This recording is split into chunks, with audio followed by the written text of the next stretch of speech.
Hi guys, happy Friday. Hope you're doing well and you had a good week, and I hope you're looking forward to the weekend. So today we're just going to finish up with the anatomy of the brain, and then we're going to finish out Unit 5 as well with the sleep disorders and the sleep stages. So we will officially be done reviewing Units 1, 2, 3, and 5, and we will pick back up on Tuesday with Unit 4, Sensation and Perception. So we'll be reviewing that come on Tuesday. FRQs, keep doing what you're doing. Try not to look those answers up though on the internet because you are going to have to write those the day of the test. So I'd really like to see kind of your thoughts and how you're applying the terms to the prompts. It's really more about just you writing them and you kind of testing your time versus the accuracy of it right now. I mean, I'd love for you to have the accuracy, and a lot of you are, but don't go looking up on College Board's site the answers to them because, like I've told you in previous videos, I'm really more looking for completion and your thoughts and how you structure the FRQ versus accuracy. And if you're struggling at all with the FRQs, don't hesitate to email me. We can quickly jump on a video chat or a Google chat, and I can walk you through any concepts that you're not understanding properly. Okay, so let's finish up Unit 3. One more thing. Don't forget, the cram guide that I have, please, if you haven't printed it out or you haven't looked at it yet, please do. It's in Schoology, it's in the AP exam review, because a lot of the kids that I have done some video chats with, what they're doing is they've printed the guide and then they're just, reviewing these notes here right on that review packet. And then that's just great for you to use the day of the AP exam. Okay, okay, so let's go through the parts of the brain. This is the last part of Unit 3, so the anatomy of the brain. It's my favorite. So this is what, the inside, this is like a snapshot of the inside of the brain. And they have it here, this diagram has it in the forebrain, the midbrain, and the hindbrain. So we'll run through all of these. We'll run through all of these here. Okay, so we'll start at the base, the back of the neck and the brain stem. So that's where the cerebellum is, and that's also referred to as the little brain. And the cerebellum's in charge of balance and fine motor coordination. So with learning these things, the anatomy of the brain, it's really important not only to know what they do, but then how, if there was some damage to it, what would that look like for a patient. Okay, so with the cerebellum, if there was any damage to that, they'd have trouble balancing, they'd have a lot of trouble with fine motor movement, procedural memory, like how to walk, those kinds of things would also be affected. The pons, that looks like that little small oval shape, that controls our sleep. Reticular formation, that's that in the brainstem, that's that network of neural fibers, and it's related to arousal. So if there was any damage to the reticular formation, you would likely be in a coma. Okay, the medulla, remember my little penguin that I had in the Prezi with the metal over the heart? That controls all of the vital functions. So breathing, heart rate, reflexes, all of those really important things, the medulla is in charge of that. So that's super important. If there was damage to the medulla, you'd likely be on life support. Okay, thalamus, that is that sensory relay station kind of, where it includes every sense except the olfactory, so the sense of smell, and it's kind of like a police officer. It's like directing traffic, like this is a visual thing and it sends it to the occipital lobe, and it's like this is for hearing, so it goes to the temporal lobe. So it just like sorts and decides where the information should go in the brain. Okay, so that's the thalamus, and don't forget it doesn't include olfaction. The limbic system, this is kind of where our emotions are housed. So it's that donut-shaped structure, and it includes the hypothalamus, it includes the amygdala, and the hippocampus. Okay, the amygdala, so if we go back, that's that little almond shape there. And that's, you know, even though it's small, it's packed with a lot there. So that controls our emotions, especially fear and anger. So those strong emotions, that's housed in the amygdala. So if you had a tumor or if you had any damage to the amygdala, there would be these strong fear and anger things that you would be seeing. Hypothalamus, that's right underneath, right below the thalamus, and that is the functioning of our drives and like our maintenance in our body. So hunger, temperature, thirst, sex, those things are all, those are controlled by the hypothalamus. Okay, so they want to get your body back to the homeostasis, that balance. So that's in the hypothalamus. And then the pituitary gland, that's also in the limbic system. It's that like little master gland, but it's in charge of so many hormones, especially the growth hormone, and it's also controlled by the hypothalamus. Okay, so we are moving into the brain up here, more like the forebrain. So remember, this is the frontal lobe here. This blue area is the frontal lobe at the front of the forehead. At the top of the head, that's the parietal lobe, and that's the yellow part. The green part is the temporal lobe, and that's where those are the ears, like right above the ears. And at the back of the head, that pink part, that's the occipital lobe, and that's where the visual cortex is, and that's the occipital lobe. Okay, and then there's those association areas that we'll talk about as well in here. So the cerebrum, you might see this on the exam, that's the largest part of the brain. It includes the cortex, that cerebral cortex. So it's that like little 1/4-inch thick layer. It's that wrinkled outer edge of the brain, and it covers like both hemispheres.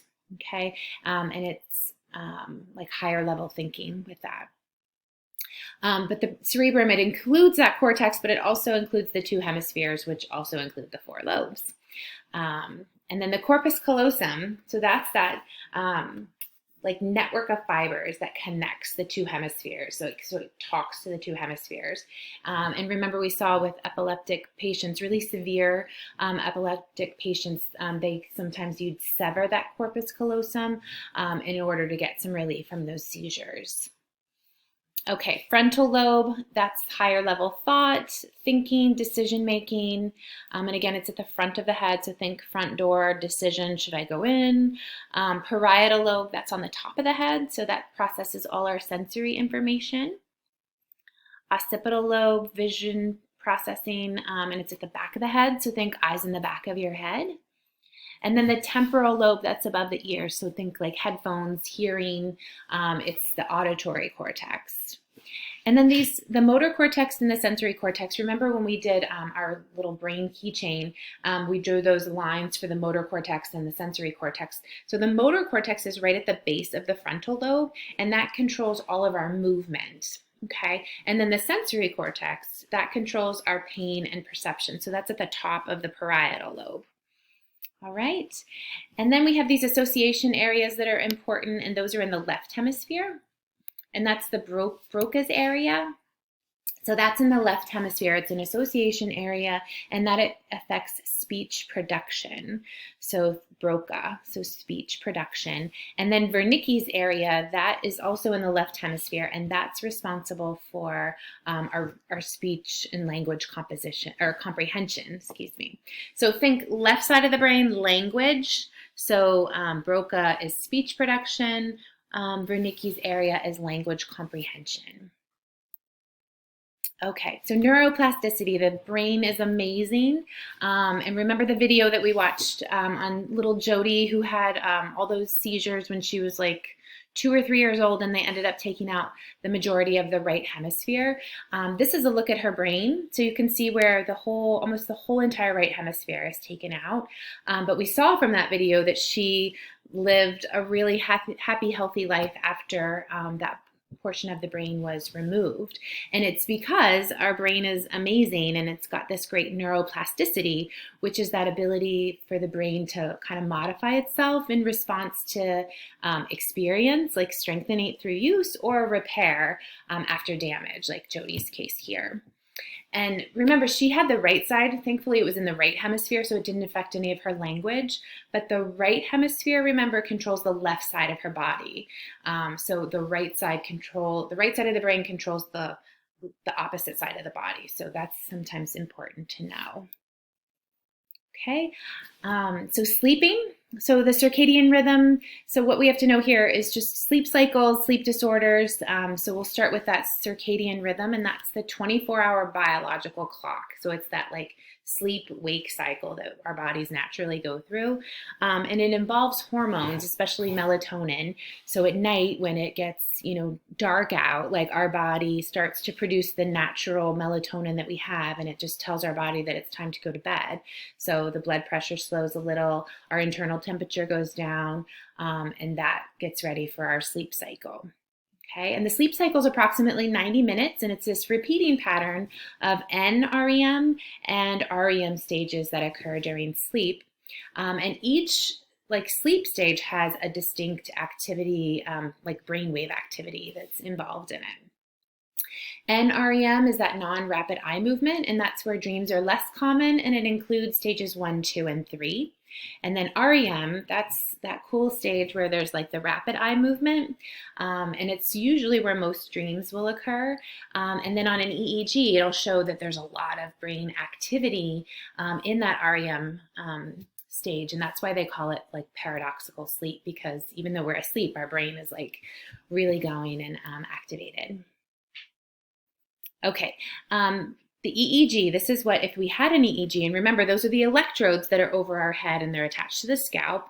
If we had an EEG, this is what the results would kind of show. It would be these little brain waves on a piece of paper. So our awake, this is what it looks like. It's very active, right? You can see that, and it's beta waves. So beta is awake and alert. The alpha stage, the alpha waves, those happen in stage 1. And those are kind of you're awake, but you're like more relaxed. So you can hear things, you can but you're mellowing out, and you're not as awake as you were with the beta waves.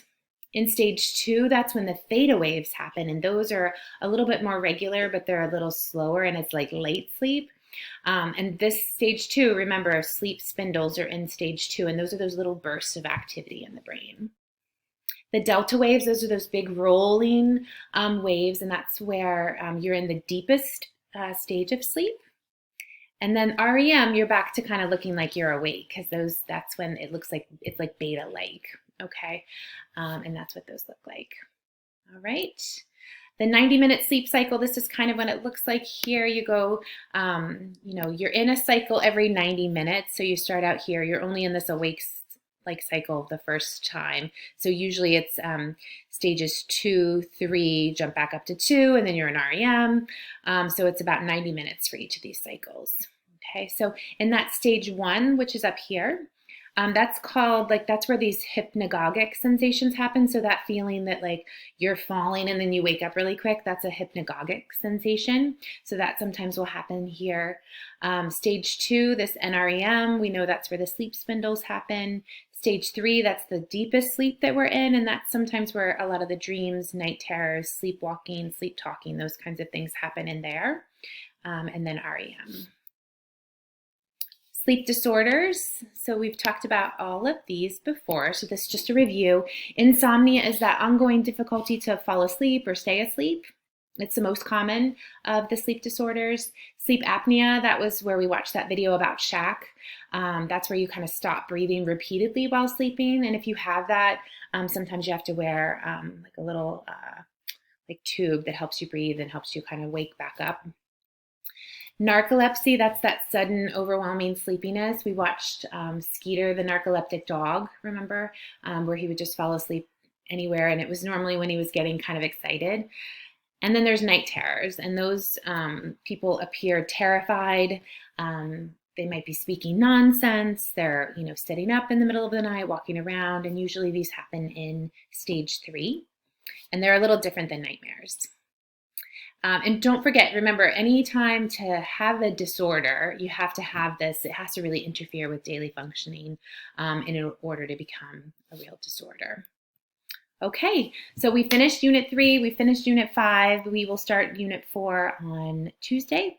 Have a great weekend. You'll have a short FRQ on Schoology today, so just like 3 or 4 terms on there. So if you have any questions, don't hesitate to reach out to me. Hope you guys are doing well. Miss you.